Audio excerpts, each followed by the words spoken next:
Hello and welcome to a new episode of the Adobe Creative Suite podcast. My name is Terry White, and in this episode we're going to take a look at some of the new edge detection and compositing techniques inside of the brand new Photoshop CS5. So let's start off in Mini Bridge. And in Mini Bridge, I'm going to scroll through and I see a document that has a background that I really want to use. I really like this background. However, it's in an InDesign document. So what I'll do is I'll just right click on that InDesign document and I'll say show linked files. That will let me preview all of the images that were linked or placed inside of that InDesign file, and there it is, my background PSD. So I'll just go ahead and launch that, and then I need to get the image that I actually want to put on top of that, which is going to be one of the models I shot. Now in this case, she's on a gray background, but there's a bigger problem. She has hair. Okay, so this has been the age-old problem for anyone that's worked with compositing, trying to get rid of the background when the subject has hair or soft edges, and this is where Photoshop CS5 really shines. So the first thing we'll do is we'll use a tool that usually doesn't do a good job of this, and it's the Quick Selection tool. Now, what I'm going to do with the Quick Selection tool is just basically grab a quick selection.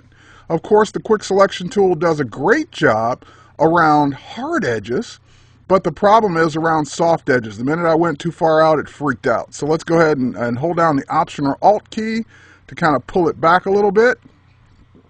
And while we've got this here, we'll just go ahead and just subtract a little bit more.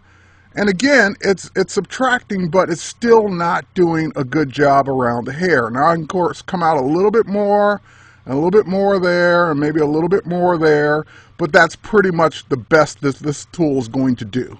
So now we'll go to the new Refine Edge command. And in the Refine Edge command, I've got it set to show it on black. But we can look at it or preview this on different layers, different compositing modes. I can see it on a red overlay, I can see it on white, I can see the mask that it's made so far, which is horrible. I can see all of the various ways of looking at this, including on the background that I'm going to put it on.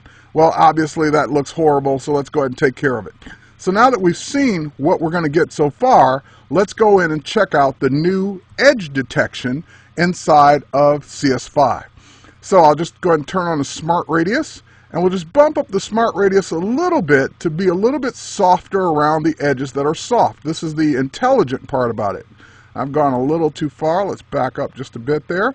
Now, of course, it still didn't do very much in helping me get rid of the colors that I selected by mistake, or that I had no choice in selecting. So now we'll use this tool that's selected by default. It's the Refine Radius tool, and I'll just pump up my brush just a little bit, and I'll just go ahead and start painting on what I knew to be gray, and it looks like I'm adding more gray in, when in fact what it's doing is it's saying, oh, you want to get rid of that color? Just let go, and it starts to get rid of that color out of the image. So I can just go ahead and start painting through her hair where the gray was, and it will go ahead and start to subtract that color out of the image, but still keeping her nice soft hair. Now, of course, depending on the image, some of that gray is actually reflected into the subject itself, into her hair.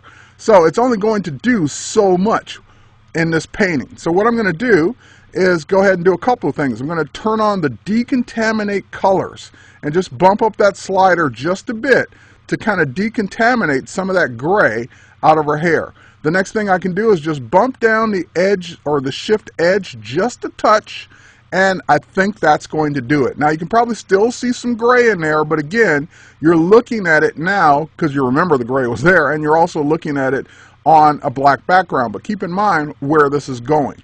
So now I've got it set to output this as a new layer and layer mask, which is going to be the default when you choose Decontaminate Colors.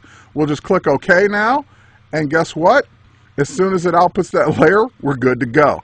So now we'll just go ahead and zoom in on it so you can really examine it, and look at the job it did. Fantastic job on the hair and the edges around that image that were just no way to do it that fast with any other tool or method you've been doing before. So again, that's a quick look at Photoshop CS5, the new edge detection feature. When you make a selection, just choose your Refine edge command and you can jump in and start to do this. There's also a refine mask command that does it the same way but on a mask that you've already created. That's it for this week's episode. My name is Terry White. Thanks for watching.